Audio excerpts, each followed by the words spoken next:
Esto es La Entrevista con Raúl Valladares. Son varios años ya en los que las autoridades de seguridad pública del país vienen denunciando que con armas robadas o provistas por otros grupos criminales se apertrechaban las bandas delictivas que operan en el país. En mayo de 2015 se informó que de 400.000 a 500.000 armas circulan en Honduras. Un año antes trascendió que la banda criminal Los Zetas de México arman a las pandillas y que éstas ya ascendían a más de 1 millón de artefactos ilegales. En agosto de 2014, autoridades de la Policía Nacional expresaron preocupación debido a que el crimen organizado tenía en su poder armas de alto poder destructivo que representan un peligro para la autoridad y la población en general. Alarma que se materializó en agosto de 2017, cuando se incautó un gran arsenal de armas de alto poder destructivo en la Penitenciaría Nacional Marco Aurelio Soto, ubicada en el Valle de Támara, al norte de la capital, de manos de reclusos trasladados a cárceles de alta seguridad. Entre los artefactos estaban 16 fusiles AK-47, 5 Galil, 5 M16 tipo carabina, 5 AR-15, además 10 subametralladoras UCI, 3 lanzagranadas, 3 escopetas calibre 12, 41 pistolas, 16 granadas de fragmentación y 50 explosivos artesanales, entre otros artefactos y equipo informático y comunicación. Por esos días, el presidente del Congreso Nacional, Mauricio Oliva, manifestó que se debe diferenciar conceptos de portación y tenencia de armas, ya que una buena cantidad de fusiles y armas de uso prohibido están registradas como artefactos de cacería. Otro inconveniente es la falta de un reconocimiento fiable de las empresas de seguridad operadoras en el país y que en conjunto tienen a unos 80.000 elementos en armas, proceso de verificación incluido en la ley que regulará la tenencia y portación de armas que actualmente discute el Congreso Nacional de la República. Otro flanco a cubrir son las pérdidas de las reservas del Ejército y de inventarios, incautaciones y reventas de estos artefactos en el poder de la policía. También existen circunstancias como la flexibilidad en el control de exportación de armas de fuego de fabricantes estadounidenses, lo que haría aumentar el ya elevado número de armas de fuego provenientes de ese país utilizadas en actividades criminales. En marzo de 2011, tras firmar un convenio de cooperación entre Honduras y Colombia, el entonces ministro de Defensa, Marlon Pascua, destacó que el armamento encontrado en el país es de gran poder destructivo y podría estar relacionado con las guerras entre carteles del narcotráfico. En el caso de Honduras podemos confirmar la existencia del tráfico de armas, sostuvo Pascua. Hace unos días se capturó un cargamento de armas de gran poder destructivo. Por eso queremos mantener la cooperación con países vecinos y determinar quiénes son los responsables de este cargamento, acotó. Pesquisas de la publicación especializada Instant Crime estimó que en 2003 en el país circulaban unas 650.000 armas sin registro. El Congreso dijo que más de 700.000 medios escritos estimaban 1.002.000 y la armería más de 1 millón de armas y que solo una pequeña parte fue vendida por ellos. No obstante, y pese a las declaraciones oficiales y operaciones de seguridad, son potentes artefactos de fuego como los fusiles AR-15, AK-47 y Galil, además de explosivos y lanzacohetes, los que las autoridades hondureñas continúan incautando de manos de criminales comunes y del crimen organizado que enlutan al país. Para el foro La Entrevista, Ivette Bulnes.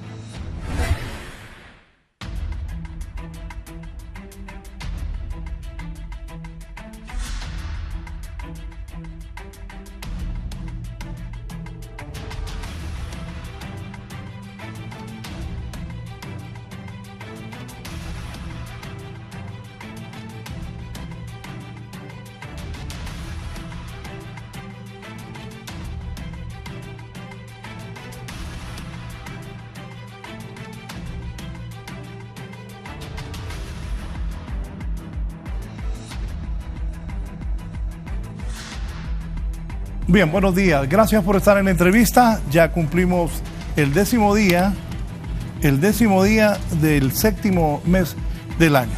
Hoy es 10 de julio. Voy a abordar, como bien lo detallaba Ivette con Carlos Zelaya en el resumen que hicieron, este tema de las armas, la circulación sin control en Honduras de las armas de fuego, todo lo que tiene que ver con las armas. Hay 3 especialistas esta mañana conmigo. Leonel Méndez es el jefe de balística de la Dirección Policial de Investigación. Bienvenido. Gracias por estar acá. Gracias, licenciado Raúl. Darío Carías es criminólogo y abogado de profesión. Darío, ¿cómo estás? Mucho gusto, Raúl. Encantado. Y aquí está don Agustín Avelar, analista y asesor en materia de seguridad. Bienvenido. Buenos días, Raúl. Bueno, ¿qué ha pasado con la ley de armas que está en el Congreso Nacional? ¿Por qué se ha dilatado un tanto la aprobación de esta nueva ley? ¿Qué piensa, don Agustín? ¿Qué piensa de eso de la ley? Mire, realmente como estábamos viendo el tema de que usted nos había invitado sobre la tenencia ilegal de armas, bueno, hasta este momento lo que se está haciendo es, estado en un proceso que es típico del sistema legislativo nuestro, que es hacer las consultas respectivas. Debió haberse hecho un poquito todavía más de consulta para que pueda realmente decretarse esta ley y hacerse lo que corresponde. Me parece que los cambios son correctos. Hay 10 cambios específicos que le voy a aclarar. Por relación a la edad, en primer lugar, para que nuestro auditorio lo tenga claro, cuáles son los grandes cambios que van a haber. Y lo vamos a resumir así. La primera es la edad. Con relación a la edad, antes la tenencia de armas y la aportación estaba implicada a la edad de 18 años. Hoy en día está a los 21 años, que es lo que, de acuerdo a la nueva ley, se tiene previsto. En segundo lugar, la aportación. Antes una persona podía aportar 2, 3, 4 armas en sus vehículos. Hoy en día la aportación indica que solo debe portar una sola arma, a pesar de que tenga 5. No importa lo que sea, la persona puede portar una sola arma. El tercer caso, que lo tengo resumido acá, y es los aspectos cubiertos por la ley anterior, que se van a mantener ciertos aspectos relacionados con lo anterior.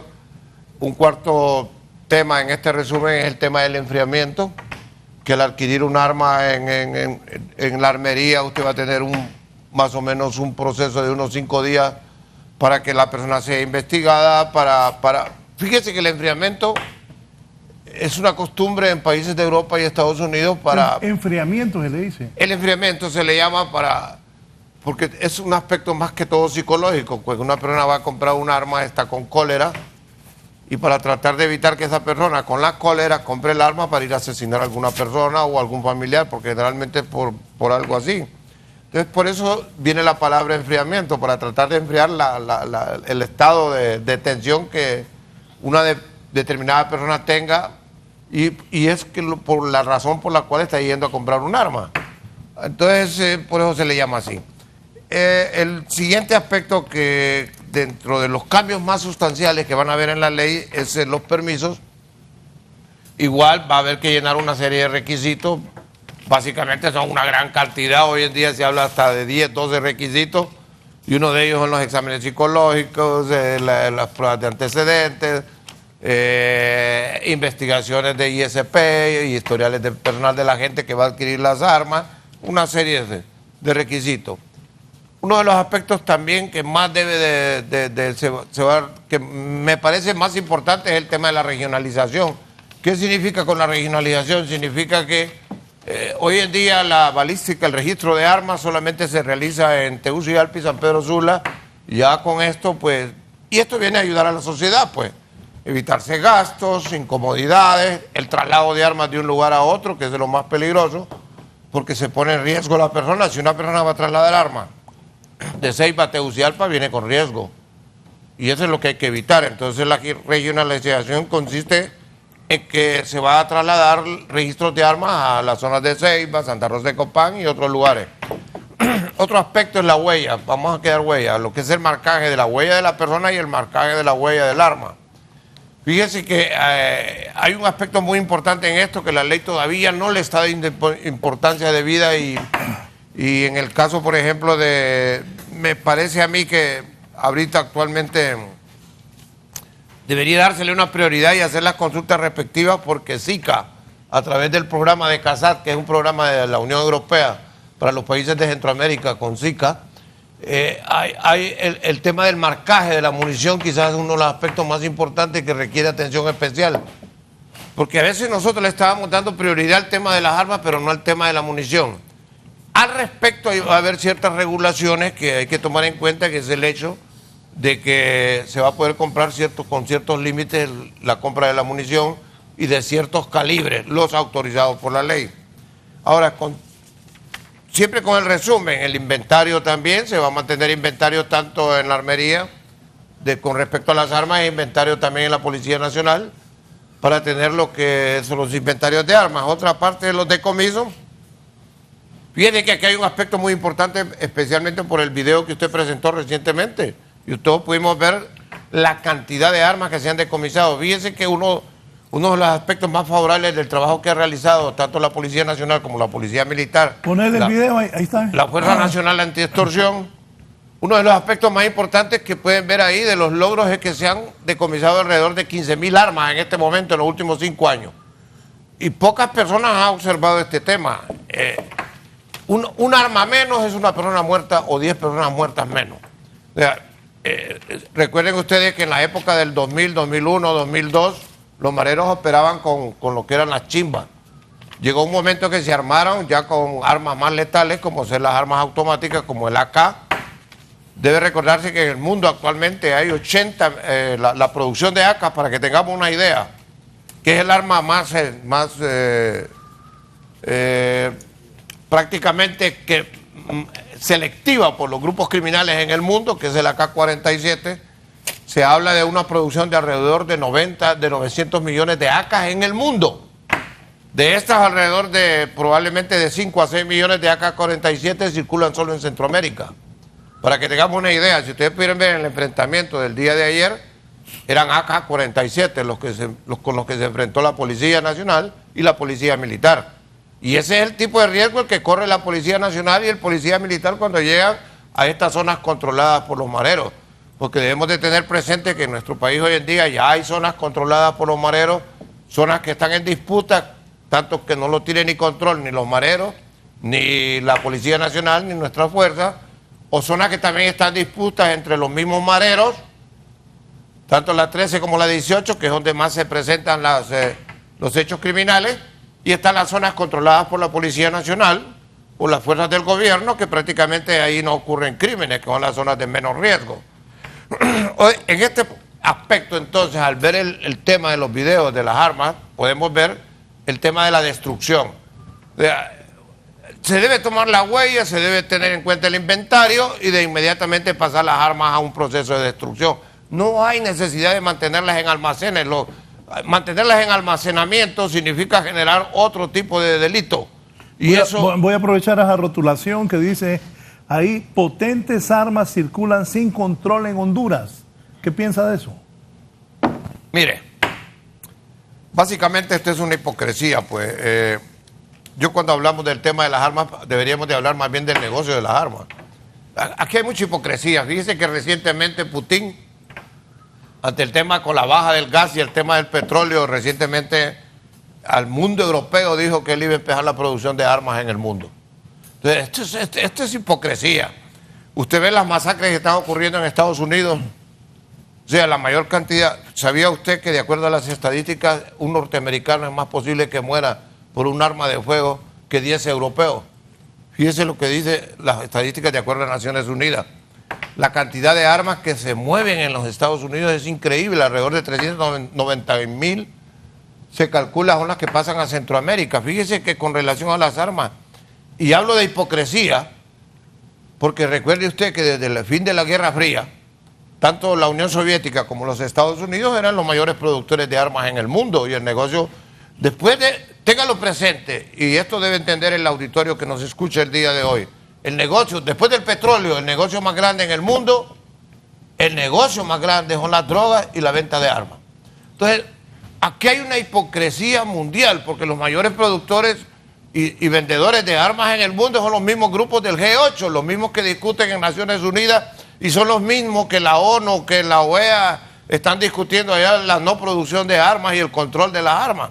Entonces, es hipocresía porque, por ejemplo, el caso de Estados Unidos, a pesar de las grandes tragedias que se ven en Estados Unidos, a pesar de las matanzas que están ocurriendo en los colegios, no quieren aceptar y tener control de la venta de armas al interior de los Estados Unidos. Fíjense que en Estados Unidos hay un tema todavía mucho más delicado, las ferias de armas, que son las más buscadas por los narcotraficantes porque la gente en las ferias de armas todavía pasa bajo ningún control. Si usted va a cualquier estado de la zona sur de los Estados Unidos y va a comprar un arma, hay ciertos controles. Hay requisitos de edad, igual que lo que va a hacer la ley nuestra. Pero en las ferias de armas, usted puede comprar lo que quiera y si se le antoja comprar un tanque, va a comprar un tanque. Si se le antoja comprar un... Imagínense que el narcotráfico en México hoy en día combate a las fuerzas del orden con calibre 50, calibre 30. Es una cosa increíble con RPG. Comprar un RPG como quien compra esa chimba que están usando ahorita en Nicaragua, que es una cueterita esa. Es una cosa increíble, pues. Entonces, vuelvo y repito, hay una hipocresía en el mundo. Porque el negocio de las armas, ¿sabe que usted? El negocio de las armas consiste en casi 2 billones anuales cuando se habla de venta de armas. Y las armas y para tener una idea más clara, el 75% de las armas ligeras en el mundo, que son esas que vimos en el video, están en manos de civiles en el mundo. ¿Sí? Todavía y hay que no tener memoria corta y recordar, por ejemplo, que después de la Guerra Fría, porque hubo dos cosas, la venta de armas por un lado y la entrega de armas para sus aliados. La Unión Soviética entregaba armas a sus aliados y Estados Unidos entregaba armas a sus aliados para defender sus intereses geopolíticos en la región. Y no olvidemos jamás que uno de los mayores responsables de las armas que circulan en Centroamérica fueron esos 2 millones de AK que la Unión Soviética en aquel entonces le entregó a Nicaragua. Y fíjese que ahorita en el problema que estamos viendo en Nicaragua todavía no vemos armas letales en ese conflicto, porque la gente no quiere pasar, no quiere cruzar esa frontera. La gente que está en las calles no quiere cruzar. Si en este momento hay tanta represión contra la gente estudiante, la gente que está en las calles ahorita, hay tanta represión sin utilizar armas letales. Imagínese usted si la gente estuviera utilizando armas letales, sería mucho más delicado. Que conste que en Nicaragua, como le repito, fueron repartidas alrededor de 2 millones de AKs que se encuentran en control de la población, pero que conste que estos están en control del Frente Sandinista. O sea, no es que están en manos de cualquier persona, esos 2 millones de AKs. Y hay que volver otra vez a recordar cómo se repartían esas AK-47 en la zona sur, Raúl. Usted compraba en El Paraíso, en la zona sur, y lo voy a poner este parámetro. 2001, 2002, 2003, que empieza el tema de maras en nuestro país. Recuerde que usted se encontraba a los mareros con chimbas, en las colonias, en los barrios. 2004, 2005, 2006, 2007, el marero empieza a adquirir las armas letales, como ser el AK-47 y el R-15, que son las armas que más ingresan por las fronteras. Porque voy a también aclarar lo siguiente, señores. El narcotráfico, que es uno de los negocios más grandes del mundo, además de las armas, después del petróleo, si 500 kilos de coca suben hacia los Estados Unidos, para abajo vienen 500 armas. Este es el mismo flujo. Llevo droga, traigo armas. Esto es normal lo que está ocurriendo en el mundo. Entonces, definitivamente, mire, cuando usted me habla y me pregunta por qué esto, mire, yo felicito al gobierno y felicito a todos los gobiernos el esfuerzo que está haciendo SICA a través del proyecto de CASAD, del control de las armas y todo eso, pero el problema no es nuestro, porque usted a quien le va a controlar el arma, a quien le va a registrar el arma, a quien va a coordinar todo esto va a ser a la gente honrada, a la gente decente, el delincuente, el criminal. Ese no lo va a controlar jamás, ese nunca va a dar permiso de tenencia de armas o de portación de armas, ese jamás va a andar. Y el flujo de armas no lo va a detener tampoco, mientras no se haga algo allá, que Naciones Unidas se lo pide a estos gobiernos, especialmente a los del G9, del G8. ¿Y quiénes son? Son los mismos productores de las armas, mientras estas grandes potencias, que son los que producen las armas, no tengan mayores controles en la venta de sus armas. Acá estamos perdiendo el tiempo. No lo estamos perdiendo el tiempo porque ningún Estado va a delegar el control que debe tener sobre sus pobladores. En este caso, de alguna manera es un control sobre la gente honrada. Darío, tus consideraciones iniciales. Sí, buenos días, Raúl. Buenos días al coronel y a Méndez, que ya tiempo nos conocemos. Antes de iniciar, solo quiero en medio hacer una pequeña paréntesis para que en medio de tanta noticia negativa y desagradable que tenemos en nuestro país, sentirnos alegres porque hemos visto hoy que en Tailandia se ha rescatado ya a los 12 niños y al entrenador que estaban en una cueva. Eso es una noticia a nivel mundial, un rescate asombroso y que nos tiene contentos incluso a nosotros en lo personal. Con el problema de las armas, Raúl, es como el tema de nunca acabar. Es muy difícil, así como dice el coronel, que se pueda controlar, ¿verdad? Este trasiego, y también la venta, el tráfico de armas en el país. Según los últimos datos de los cuales yo tuve conocimiento, estamos hablando que en el país circulan aproximadamente unas 900.000 armas, de las cuales son 600.000 y pico que son ilegales, que no han sido registradas, por lo cual pues andan en la calle y no se sabe en manos de quién. Lógicamente, la persona que de antemano sabe que porta un arma específicamente de aquellas que son consideradas del tipo de uso de guerra, ¿verdad? Armas automáticas que no están permitidas para las o que no caben dentro de el concepto de lo que son armas comerciales. Entonces sabemos que es una persona que está definitivamente con el ánimo de delinquir con ella.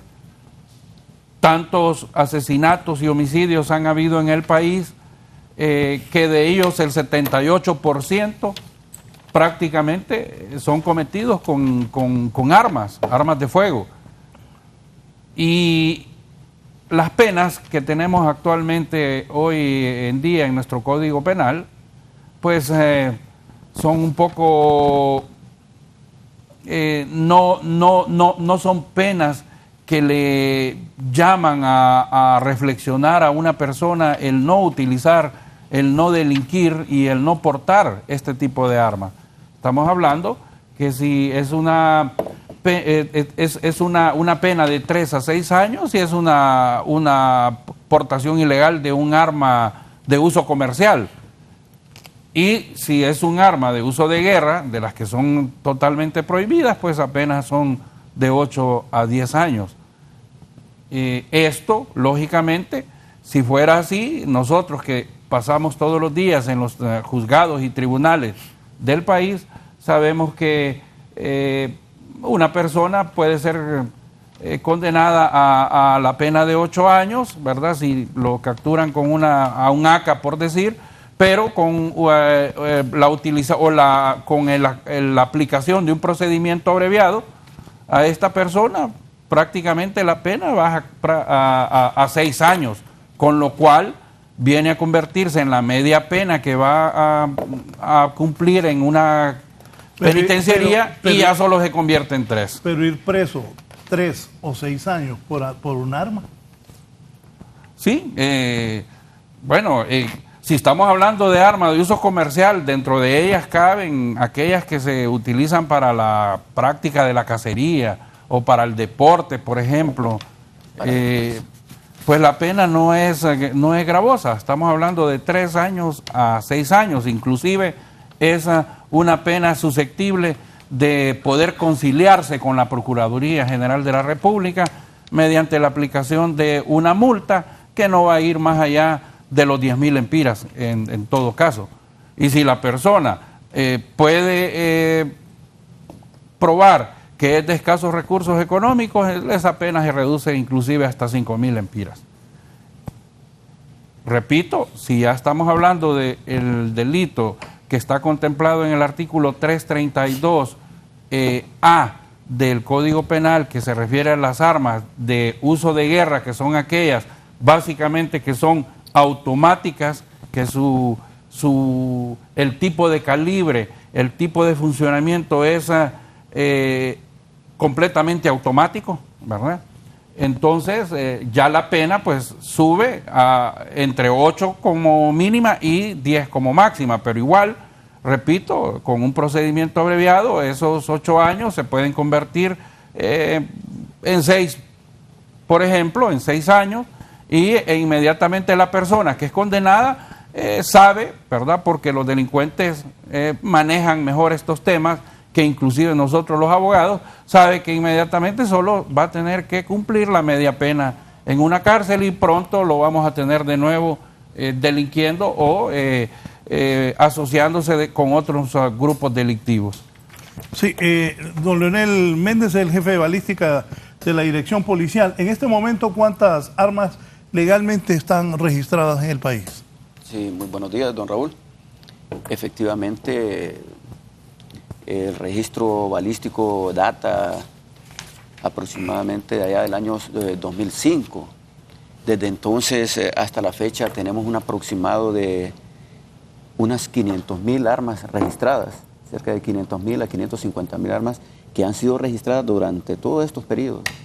Claro, armas de tipo comercial y pues actualmente el registro balístico se ha fortalecido en el sentido de que se han modernizado equipos para poder nosotros también beneficiarnos con este registro en el sentido de captar las pruebas balísticas que van siendo ingresadas a un sistema automatizado de investigación balística, de identificación balística, como es el sistema IBIS, que nos permite tener estos patrones de una vez, porque también en las escenas del delito encontramos nosotros siempre, en algunos casos, evidencias o indicios como son casquillos, ojivas, algún tipo de partícula que puede ser analizado en los diferentes laboratorios que nosotros tenemos y así poder determinar si este indicio pertenece a un arma de fuego y poder hacer algunos rastreos.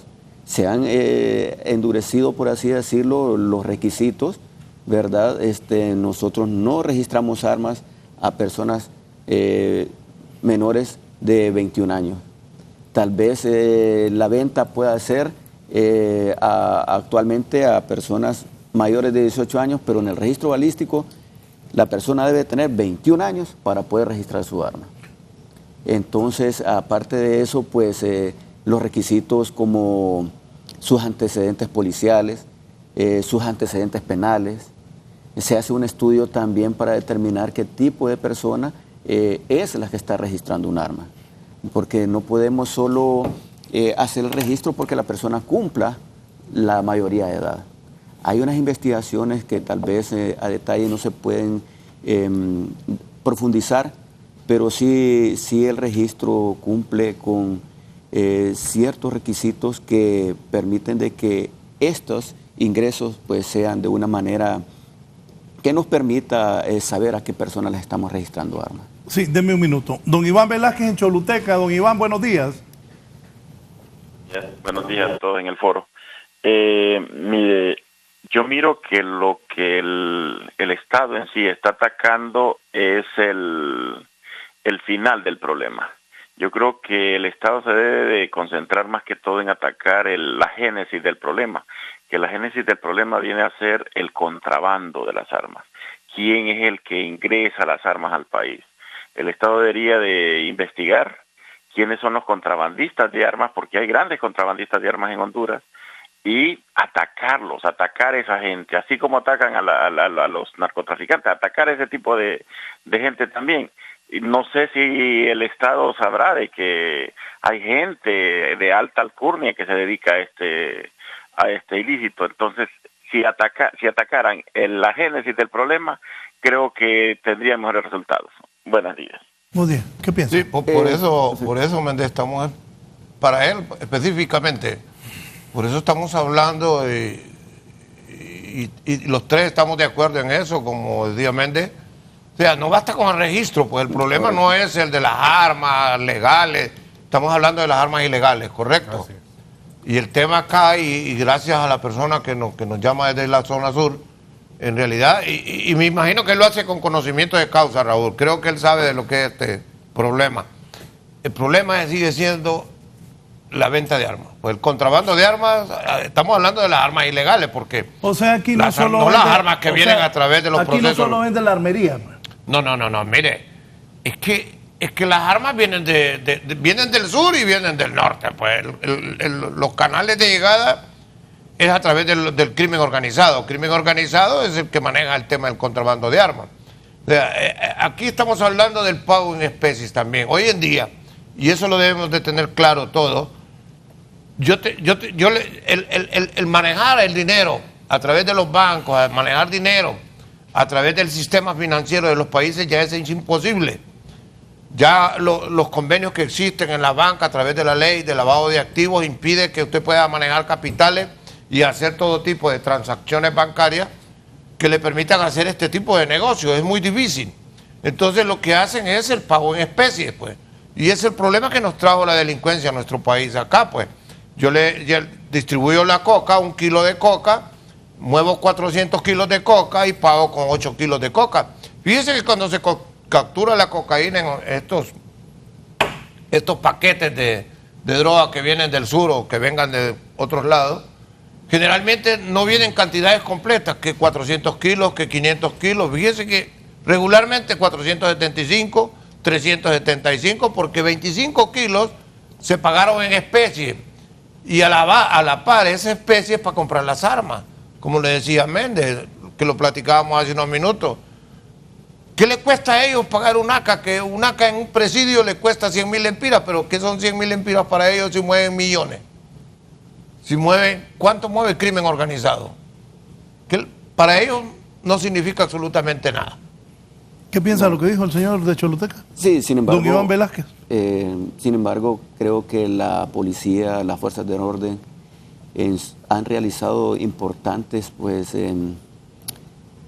operaciones y convenios importantes que permiten a nivel regional y nacional el combate a estos ingresos, a estos tráficos de armas, porque no podemos negar realmente que ingresan armas al país.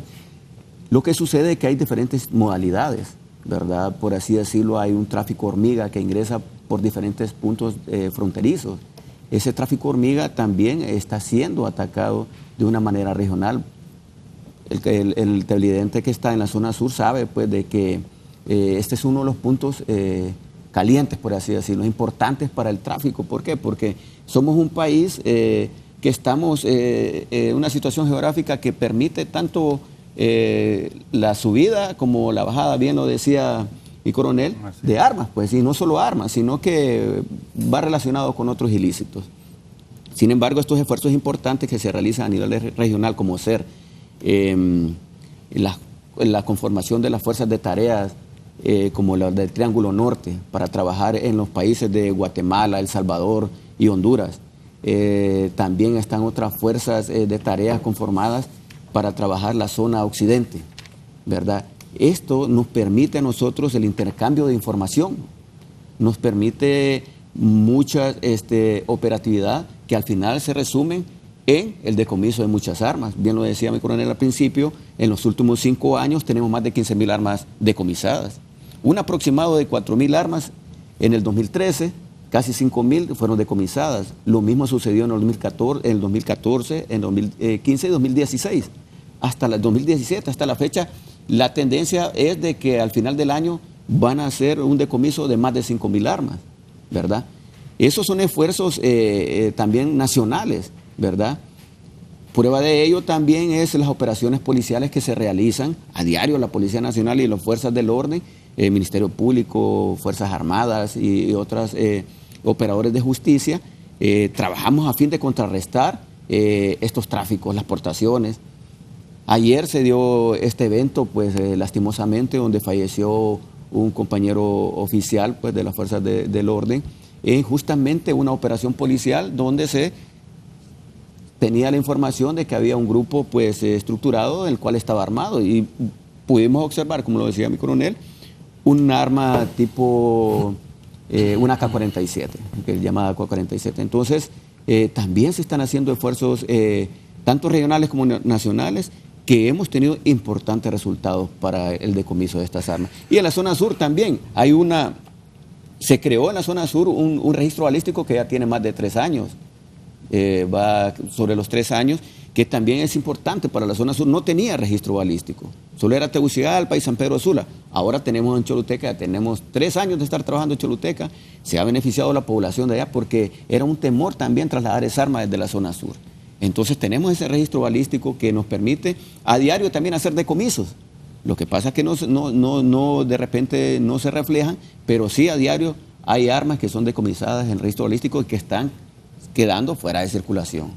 Roy Orellana de Comayagüela. Don Roy, buenos días. Buenos días, buenos días. ¿Puedo participar del tema que tienen, amigos? Sí, lo estamos escuchando. Nosotros estuvimos sacando, buenos días, Dios me les bendiga. Estuvimos sacando, yo soy un hombre que temo a Dios, y estuvimos sacando un estudio para las Naciones Unidas, los motivos de la delincuencia en el país, La Mosquitia, Copán, Lempira, Santa Bárbara, Olancho, el Sur. Nosotros, si el gobierno tuviera temas de educación, nosotros no tuviéramos la delincuencia que tenemos. Imagínense que llevamos primer lugar en el mundo en niñas embarazadas y mujeres pariendo. Usted encuesta, nosotros estamos encuestando el infiernito en Suyapa, aquí en la colonia Suyapa. Ahí estamos encuestando unas mujeres que nunca han tenido marido, con 10, 12, 14, 15 hijos, sin comer como animales, como que fueran cualquier perro, esos callejeros. En la calle, la misma madre mandan a pedir a los niños a las calles. Y si estos niños andan pidiendo comida, están a milímetros para hacerse delincuentes. Imagínese que usted encuesta, don Emilio Larach, un hijo, Carlos Flores, 2 hijos, Ferrari, una hija y adoptada. Los chinos lo están diciendo a nosotros que en China para tener un hijo, uno le hace un estudio socioeconómico a la gente, a las personas, si lo pueden mantener. En China el año pasado les dieron permiso de tener 2 hijos.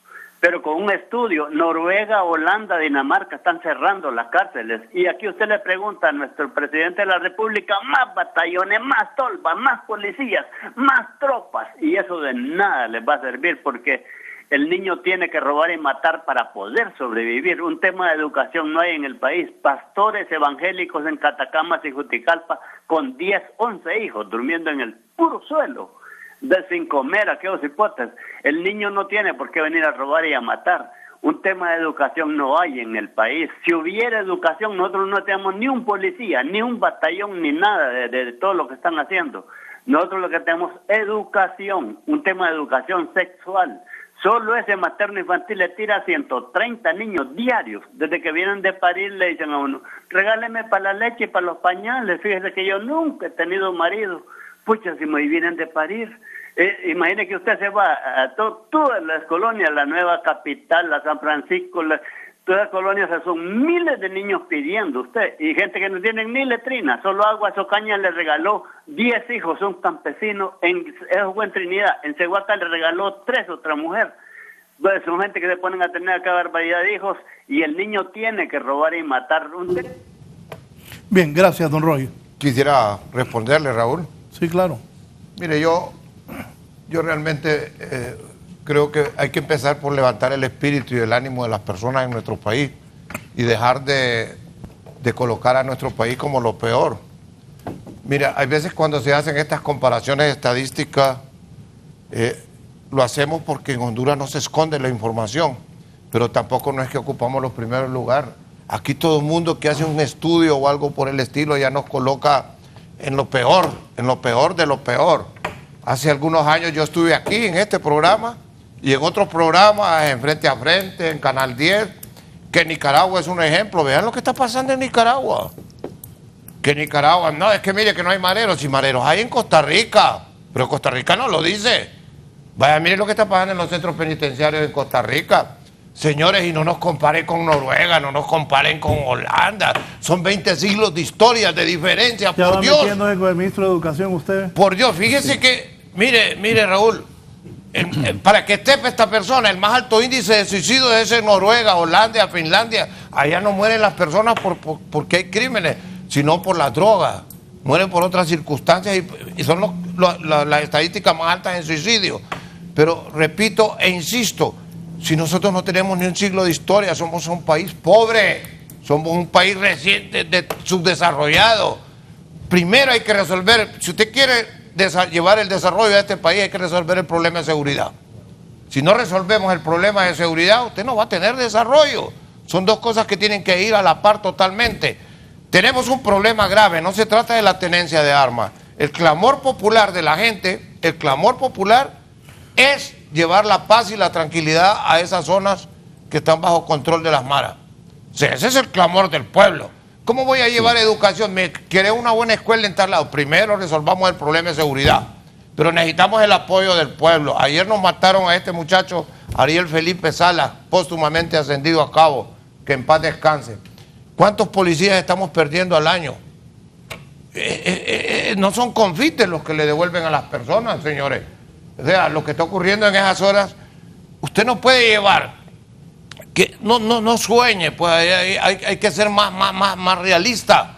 Hay que resolver un problema y después el otro. Entendamos y no nos comparemos, porque hay una tendencia a estarnos comparando con esos países que nos llevan, no 20 siglos de historia, mucho más que la historia. Y fueron países salvajes, fueron países bárbaros lo que nosotros estamos viviendo ahora con un siglo de historia. Sí, voy a ir a Ocotepeque, tengo dos llamadas desde ese lugar del país. Don José Alemán primero y luego don Julio Interiano. Don José Alemán desde Ocotepeque, buenos días.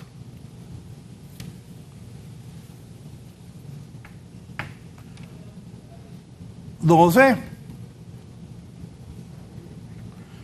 Bien, don Julio Interiano entonces, siempre desde Ocotepeque. Don Julio, buenos días. Y todos los señores periodistas, a mi comisario que está ahí, el otro señor, y a mi coronel Agustín Avelar. Esa cosa comenzó ya cuando quitaron el servicio militar obligatorio. Cuando yo estuve, bueno, está mi coronel Avelar, yo estuve con él en la presidencial, cuando estaba el presidente Ascona, ¿se acuerda? Mi coronel Avelar, estuve con él. Él estuvo aquí en San Marcos cuando era subteniente, en el 12 batallón. Yo me acuerdo, estaba Cipote y yo. Y después estuve con él ahí en la Guardia de Honor en Tegucigalpa. ¿Sí o no, mi coronel Agustín Avelar? Y después, pues, hoy la criminalidad ha avanzado porque hoy la mara se ha incrementado en todos los países de Centroamérica. No digamos Costa Rica, hay, como dice mi coronel Avelar, y ahí hay, en Nicaragua hay también. Aquí en Honduras, el problema está de los derechos humanos, que yo miro, que los policías los matan como que fueran cualquier animal, y nadie dice nada, pero cuando un policía toca a una persona, dicen, ahí están los derechos humanos. Por ejemplo, de ese policía militar que mataron ayer, ¿quién dice algo? Nadie. Ahí una mujer ahí diciendo que los hijos ahí, que no sé cuánto. No, es que hay que ver, la policía está para proteger también ciudadano, y si le disparan no le van a tirar dulces, pues como decimos aquí en Ocotepeque, no, le tiran balas vivas, AK-47 y todo, ahí se miró la AK-47. Lo que pasa es que cuando ya les pasa algo, ya es diferente la situación, ¿verdad?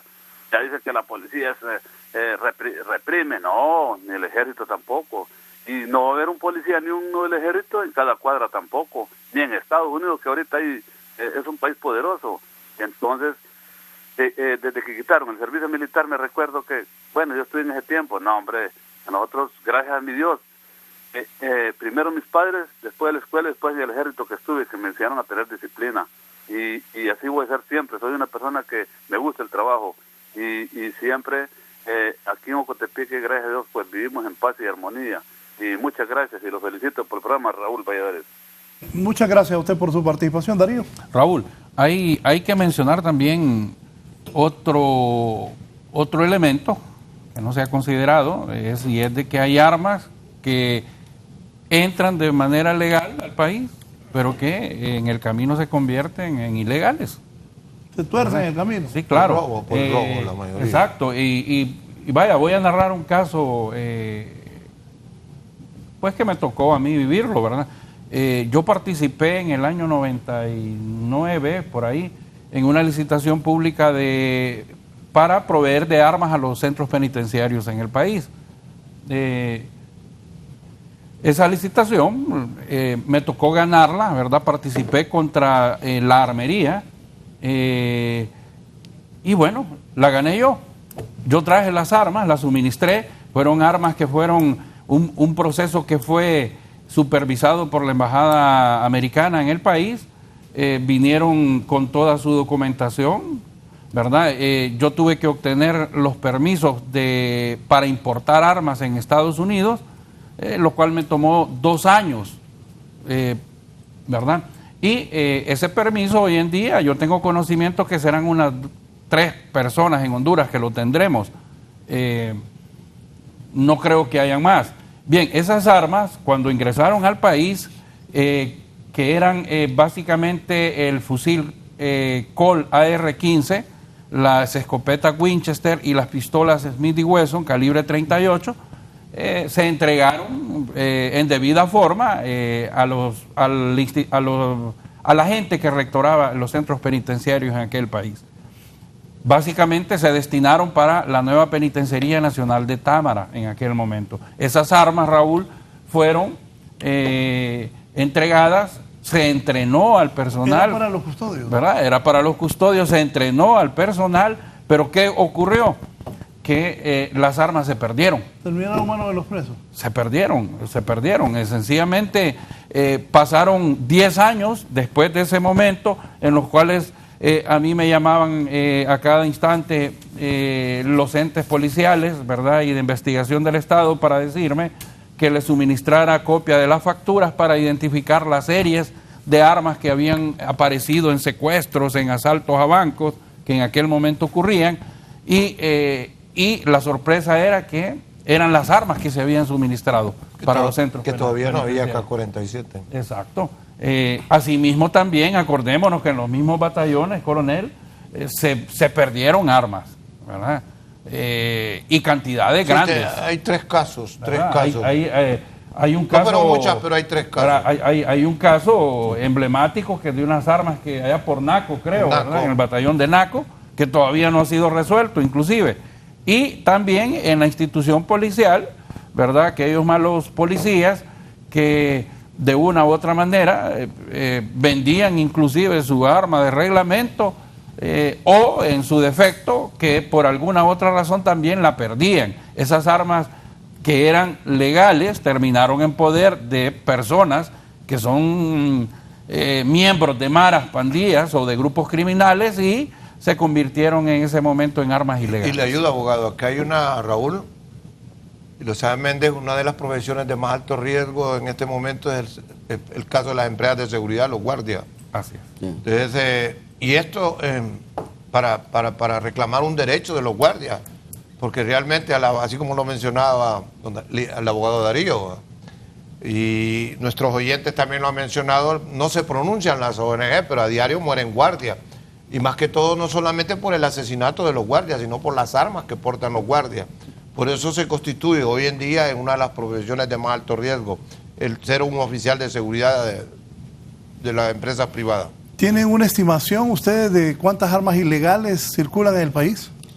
Un estimado, como una cifra negra, si tenemos aproximadamente un registro de 550,000 armas, la percepción nos indica de que los otros restos de los 450,000 armas podrían ser. Sin embargo, dar una cifra aproximada, pero se estima que anda unas 250,000 armas, que prácticamente pues están entre armas ilegales de uso prohibido y algunas armas, como dice bien mi coronel y el abogado Darío, son armas que han sido robadas de diferentes formas a personas naturales, a personas jurídicas de algunos lugares que han sido robadas y que forman parte de esa población. Pero por ahí hay un estimado de estas armas, lógicamente están pues en la mayoría en poder de personas pues dedicadas a cometer ilícitos. Así también hay... Ya no pasa eso. Mire, primero el que tiene la camisa negra agarra una granada, sí, y ese es una AK. Sí, es una R15. arma tipo de R15. Un R15. 556. ¿Ya no ocurre eso en los centros penales de Honduras? No, a raíz, justamente... Mira que agarrando una granada, como que agarra una pera. Si usted ve la estructura también del lugar donde están, no es una cárcel, pues con debidas especificaciones como barrotes, es como un búnker más bien. Entonces, a raíz de estas situaciones se crearon las nuevas cárceles, ya con medidas de seguridad diferentes a estas, que no permite, justamente se hicieron varios decomisos en cárceles en Támara, en San Pedro Sula y en otros lugares, donde se decomisaron un gran arsenal de este tipo. Es difícil que ahora se mantengan ese tipo de armamento en los centros penales. No, ya estas cosas no van a ocurrir. Lo que estamos viendo ahí era lo que estaba pasando en los centros penales. Ellos tenían un gobierno completo. Ellos tenían un control total de los centros penales, Raúl. Esto, mire, esto tiene su impacto. Hoy en día el tema de la extorsión en la zona norte ha bajado ostensiblemente de un 50 a un 40% más de lo que estaba pasando en la zona norte del país. Esas son las cosas buenas que hay que ver. No digo que todo está resuelto, o sea, que falta muchas cosas por hacer. Pero entendemos que, por ejemplo, la Fuerza Nacional Antiextorsión, Raúl, el trabajo que realiza. Recientemente acaba de morir uno de sus oficiales en una operación también, como mueren policías, como mueren policías militares. Búscate ese video, Fabricio, de ayer, por cierto, apareció con una K uno de ellos. No. Sí que todos los grupos... Y lo que usted decía, que una señora estaba llorando, que el hijo no sé qué. La señora dice, ella no ve por el policía militar muerto ahí, sino que él dice que su hijo es inocente, oí varias. Su hijo es inocente, pero viene saliendo del pozo. Dice. Yo recuerdo cuando se quemó Y era de la 18, pero es inocente. Cuando se quemó el centro penal de Comayagua, en HRN estaban entrevistando a una muchacha y la muchacha estaba llorando. Entonces, ¿quién familiar tiene usted ahí? Mi hermano. ¿Y por qué estaba preso su hermano? Es que mató a mi mamá, dice. Pero ya lo perdonamos. Es que también, ¿verdad? Hay que ver ese tipo de personas que, bueno, ayer mataron a un militar, a un joven militar, y con ese tipo de armas. Raúl, aquí hay que entender de que ya, mire, cuando justifica el porqué, uno de los problemas más graves acá y de discusión, y como analista yo lo menciono a cada día, hay dos tareas fundamentales en la defensa nacional, en el orden interno. En la defensa nacional, el orden público y el orden interno. Mire, el orden público es una responsabilidad total y exclusiva de la Policía Nacional. Pero cuando el problema de la inseguridad en este país dejó de ser de orden público, entonces el Estado con los únicos instrumentos que cuenta es con sus Fuerzas Armadas.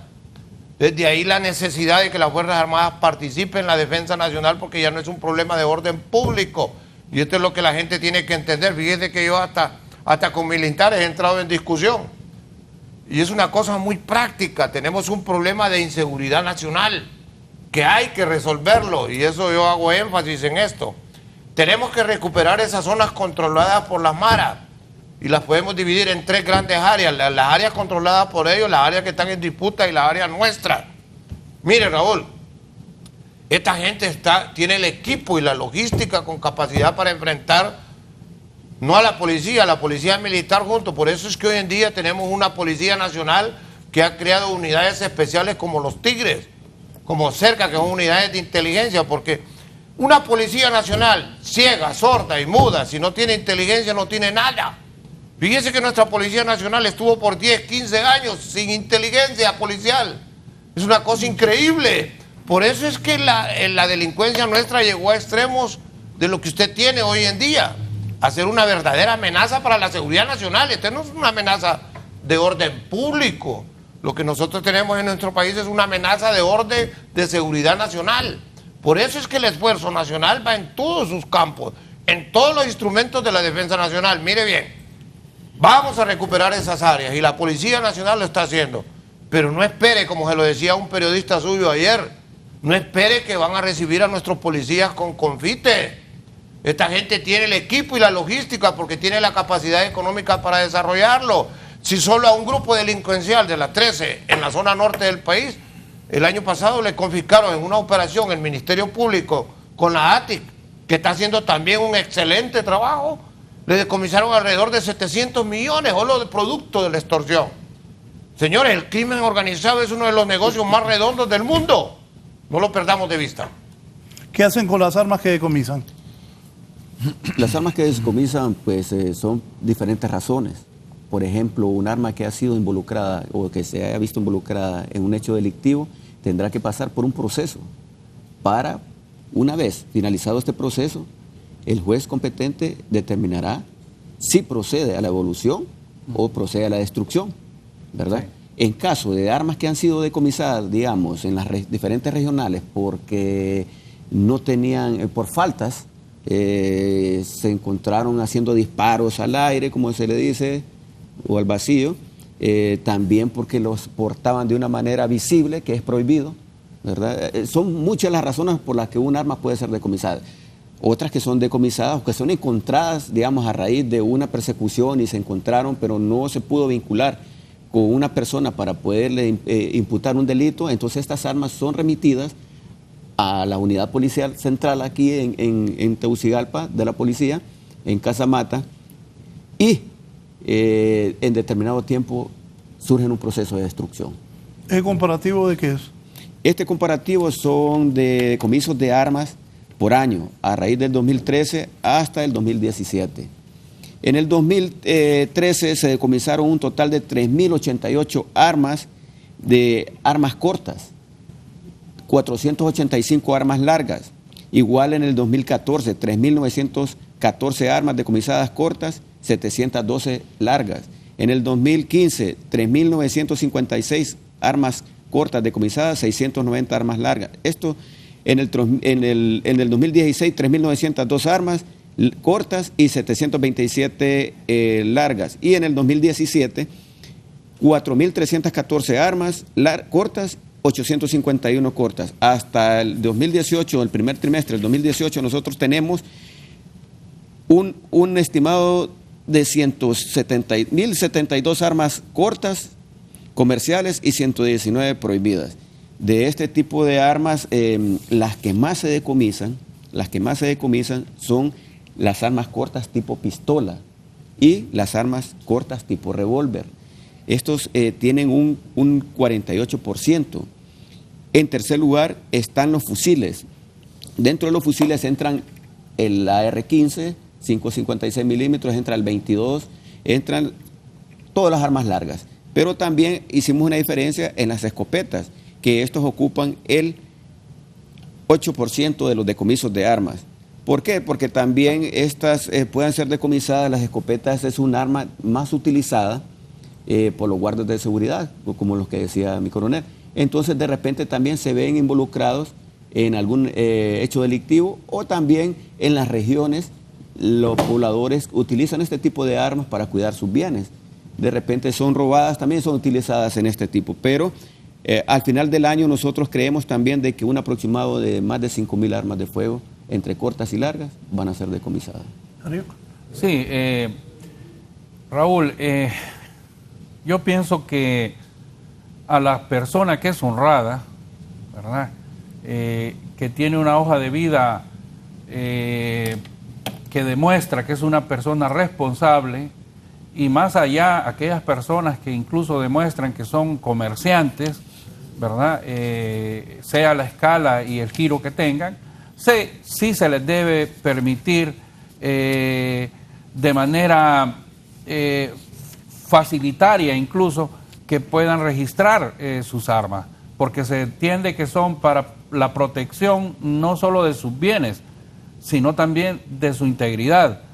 El problema está en que dentro de esa gran número de personas que se acercan a registrar armas, siempre hay algunos que se van a colar por muchos filtros que la policía, ¿verdad?, que el registro balístico imponga.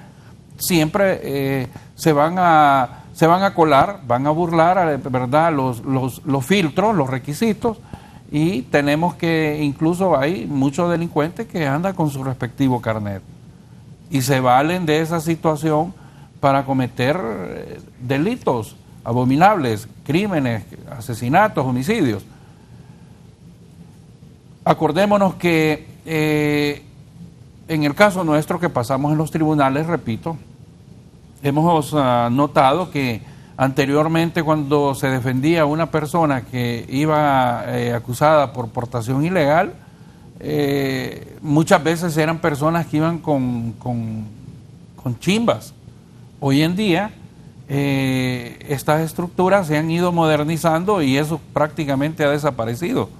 Hoy en día lo que tenemos son ACA, armas automáticas, y pienso que en este nuevo proyecto de el Código Penal que se va a aprobar, ¿verdad?, pronto en el país, lo que se debe hacer es implementar penas más duras para este tipo de delitos que puedan disuadir a una persona para que ande portando este tipo de armas. Por otro lado, Raúl, estoy de acuerdo en un elemento que dijo el coronel. Es muy importante en Estados Unidos, si tú vas y vas a una tienda de armas, el arma te la venden y muy fácilmente.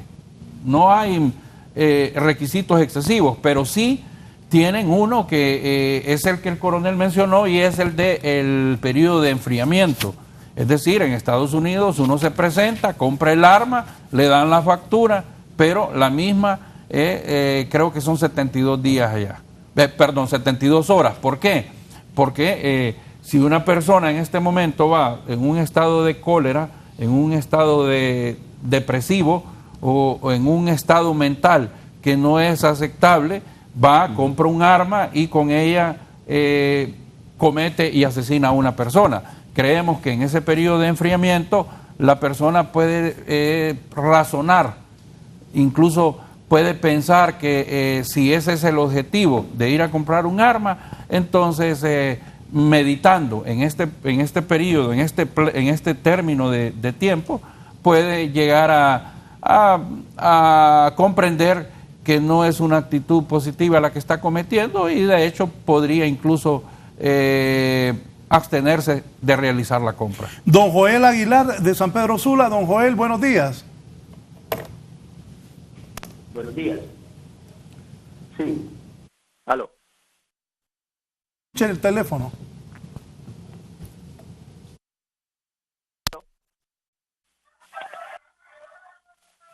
Sí, buenos días. Estamos escuchando, don Joel, escuche el teléfono, no el televisor. No, sí, el teléfono lo estoy escuchando.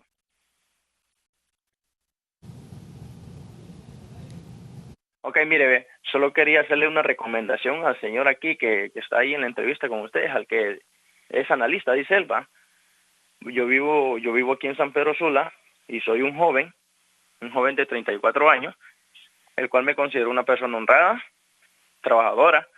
Y mi punto de vista es para el señor que está hablando, que dice es que es analista, después de que habló la persona que había dicho que había hecho un estudio. O sea, ¿en qué país vive él que no ve la realidad de lo que le dijo la persona que habló anteriormente? O sea, yo vivo en Honduras y sé la realidad que pasa en este país. O sea, que no venga él a decirme que no nos comparemos a otros países, porque la realidad es lo que él le dijo. Y sí, hay países más avanzados, pero ¿por qué? Por la educación que no nos dan. Eso. Y que no se ría, que sea un poquito profesional. O sea, la educación que no nos dan, la falta de empleo, es lo que está ocasionando la inseguridad que hay en este país. Imagínense, él dijo, nos mataron a un policía militar, y es cierto, yo no estoy en contra ni de acuerdo que los maten. Pero ¿qué pasa? Después de las elecciones, cuando anduvieron ellos ahí en las protestas y todo, ¿qué pasó? Ellos mataron a diestra y a siniestra. ¿Y quién dijo algo? Nadie.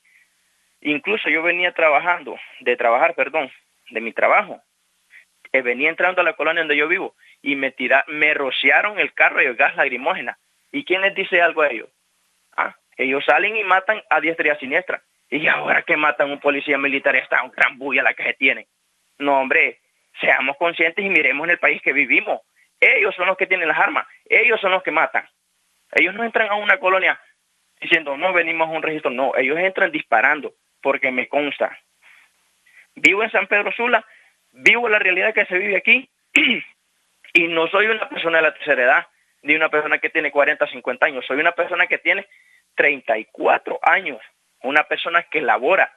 Entonces, ¿cómo es justo que cuando uno quiere hablar con un policía militar o algo por el estilo, que se lo encuentra en la calle, lo que le dicen, quítate acá, o no vales nada, y este señor defendiéndolos acá, o los que están aquí defendiéndolos? No, hombre, si ustedes son los que tienen las armas, nosotros no tenemos armas. La ciudadanía no tiene armas.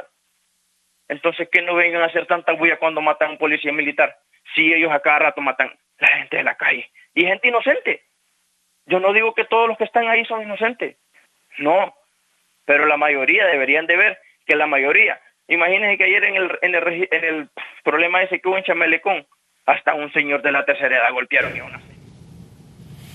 Bien, la siguiente llamada antes de la pausa y que mis invitados puedan Raúl, por contestar. alusión. Solo déjeme, la llamada que a rato está, una llamada y luego, adelante por favor. Adelante con la llamada. Buenos días, yo quiero hacer una pregunta. Mi esposo en el 2000 compró en la armería un arma tipo fusil, dice, calibre .223. Este es el modelo, Mini 14, la serie y marca Ruger. Pero después de que la compramos al tiempo, este arma no se puede usar porque es prohibido. Entonces, ¿por qué la estaban vendiendo? Nosotros vivimos en el campo, aquí nos han matado ganado, aquí nos han metido a la casa. Entonces los ladrones pueden entrar y nosotros ¿con qué nos vamos a defender? No podemos usar esa arma. ¿Qué me contesta? ¿Qué podemos hacer en ese caso? Bien, gracias. ¿Le puedo contestar a la señora? Sí. Efectivamente, pues si el arma, este fusil calibre .223 fue comprada en la armería y tiene la factura de compra de la armería, perfectamente puede registrarla la señora. Lo que sucedió hace, creo, como en el 2012, unos días por esos de ese año, hubo unas disposiciones transitorias que limitaban el registro en ese momento justamente por la actividad delictiva que estaba sucediendo. Sin embargo, la invito pues porque para nosotros tener un arma registrada realmente, como decía alguien por ahí, es un arma controlada y tiene razón. Si usted tiene la factura de venta de la armería, perfectamente y si cumple con los demás requisitos, puede registrarlo. Si esa factura está a nombre de su esposo y su esposo vive aún, la puede ir a registrar. Si él no se encuentra, pues tendría que hacer un procedimiento ya legal a través de un abogado para que le permita, pues, a través de una declaratoria de herencia, tener la propiedad de esa arma y así también poderla registrar. Sí. Raúl, por alusión, sí. yo quiero lamentar profundamente las palabras de la persona que llamó, lo respeto, pero quiero decirle que después de la Segunda Guerra Mundial, para que me conozcan, han muerto más de 30 millones de personas por armas de fuego. Nosotros no estamos tratando aquí de hablar de temas políticos, y quiero que él así lo entienda. Nosotros estamos hablando de problemas de la vida de las personas, de la seguridad nacional. Estamos hablando de la existencia de este país, estamos hablando de los problemas graves. Si él cree que nosotros nacimos en cuna de oro, está muy equivocado. Nosotros venimos de los barrios más pobres y de los barrios más marginales de este país y conocemos el país como no se imagina él. Pero lo más importante de esto, el problema de nosotros hoy es el problema de vidas humanas, Raúl. No se trata aquí de aspectos políticos y le agradecería mucho que el tema político lo deje para un lado, y para que lo entienda, yo voy a defender a las Fuerzas Armadas y a nuestros policías donde sea y como sea, porque son seres humanos y tienen todo el derecho del mundo y más bien nos molesta porque realmente pocas personas los defienden, pocas personas, son seres humanos, tienen madres, tienen hijos. ¿Qué les pasa, señores? Si no está muriendo un cualquier objeto, no es un animal, no es un perro, es un ser humano. Usted escuchó perfectamente una señora que decía, mi hijo viene saliendo del pozo, anda el M13 acá y tiene un AK. ¿Qué cree que es eso? ¿Es inocente? No, yo lamento profundamente que algunas personas mezclen el tema político con temas que tienen que ver con la vida de las personas. Muchas gracias. Bien, voy a una pausa y continúo con mis invitados de esta mañana.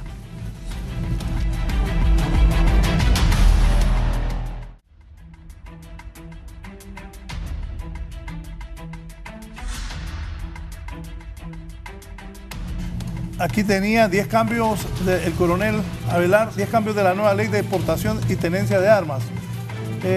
Coronel, primero, Agustín Avelar, quiero agradecerle la gentileza de haber participado esta mañana con nosotros.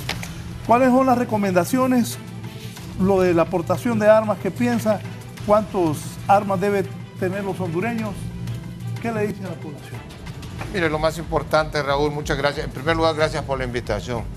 Y lamentablemente, pues muchos aspectos lo meten a cuestiones políticas. Aquí se trata de resolverle los problemas a la sociedad.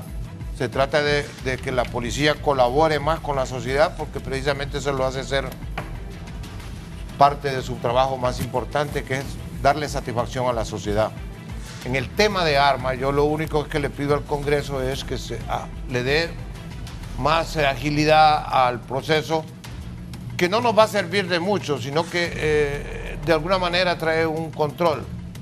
Pero lo más importante es la manifestación de todas las organizaciones que sigan luchando, ONG, gobierno y todo lo que puedan, para que este grito popular para el control de las armas, para que no sigan muriendo más gente con las armas, llegue hasta donde pueda, de tal manera que de alguna manera haya más controles para la venta de armas.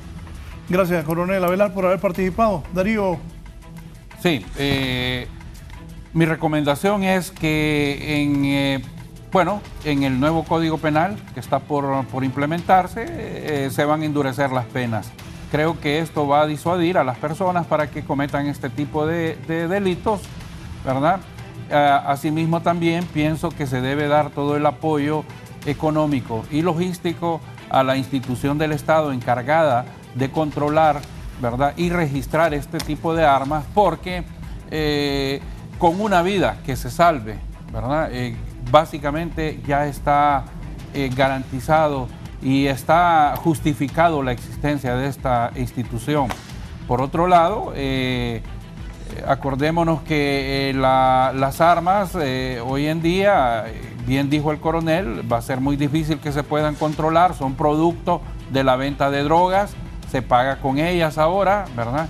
Y es una cadena que debe implicar no solo enfocarse en lo que son las armas en sí, sino también en de dónde provienen y quiénes son las que las están trasegando en el país.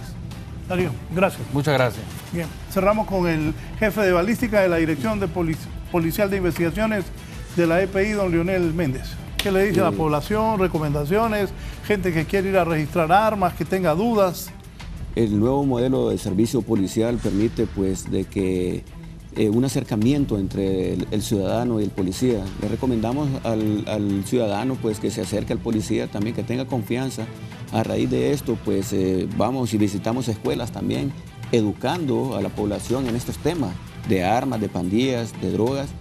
Sin embargo, también volviendo al tema de armas, recomendamos también a la población que aún tiene armas en su poder y que no lo ha registrado, que lo haga. Todavía hay un periodo de gracia que permite el registro de estas armas. Por ejemplo, un arma que está en poder de un poblador que se lo dejó por herencia a un familiar y no la ha registrado. Todavía se puede registrar esta arma cuando entre la nueva ley. ¿Y si ese familiar tenía registrado el arma, pero ya murió? Mucho más fácil todavía, porque a través de una declaratoria de herencia le permite la propiedad y lo registra. Entonces no va a tener problema, ya la va a tener registrada. Difícil va a ser y peor cuando entra la nueva ley y no la tenga registrada, porque va a caer en un delito. Asimismo, pues se le orienta pues que haga estos tipos de situaciones para que no incurran en delitos, y que también la persona que va a adquirir un arma sea pues que piense cuál es el uso que deben hacer las armas. Hay para protección, que no tenga un arma solo por tener un arma, tiene que tener una definición por la cual, una razón por la cual la va a tener, y pues estamos en el registro balístico a la orden también para cualquier consulta en cuanto a qué armas se pueden registrar, los calibres que pueden registrar, los lugares que pueden registrar. ¿Dónde está el registro balístico? ¿Tegucigalpa? En Tegucigalpa está en el edificio La Cañada, aquí frente a la Universidad UTH. ¿Dónde era Migración? Donde era Migración, exactamente. ¿San Pedro? En San Pedro Sula está pues en las instalaciones de la policía DPI, Y también tenemos un registro en Choluteca, que está a la salida a San Marcos. O sea que los hondureños lo pueden registrar Tegucigalpa, San Pedro y Choluteca. Y Choluteca. Estamos dentro de 2 meses ya finalizando la construcción ya en La Ceiba. Dentro de 2 meses ya tenemos el registro en La Ceiba y próximamente estamos en el occidente para cubrir la mayoría pues, del territorio nacional. Después tenemos proyectado tener registros en Olancho, en Comayagua, en Danlí, ya una vez que vamos a mediano plazo. Bien. Gracias. Muchas gracias. Gracias a los tres, gracias a ustedes por permitirnos llegar a sus hogares. Los invito a que sigan con nosotros en Canal 11. Tenemos una muy buena programación a partir de este momento. Que estén bien.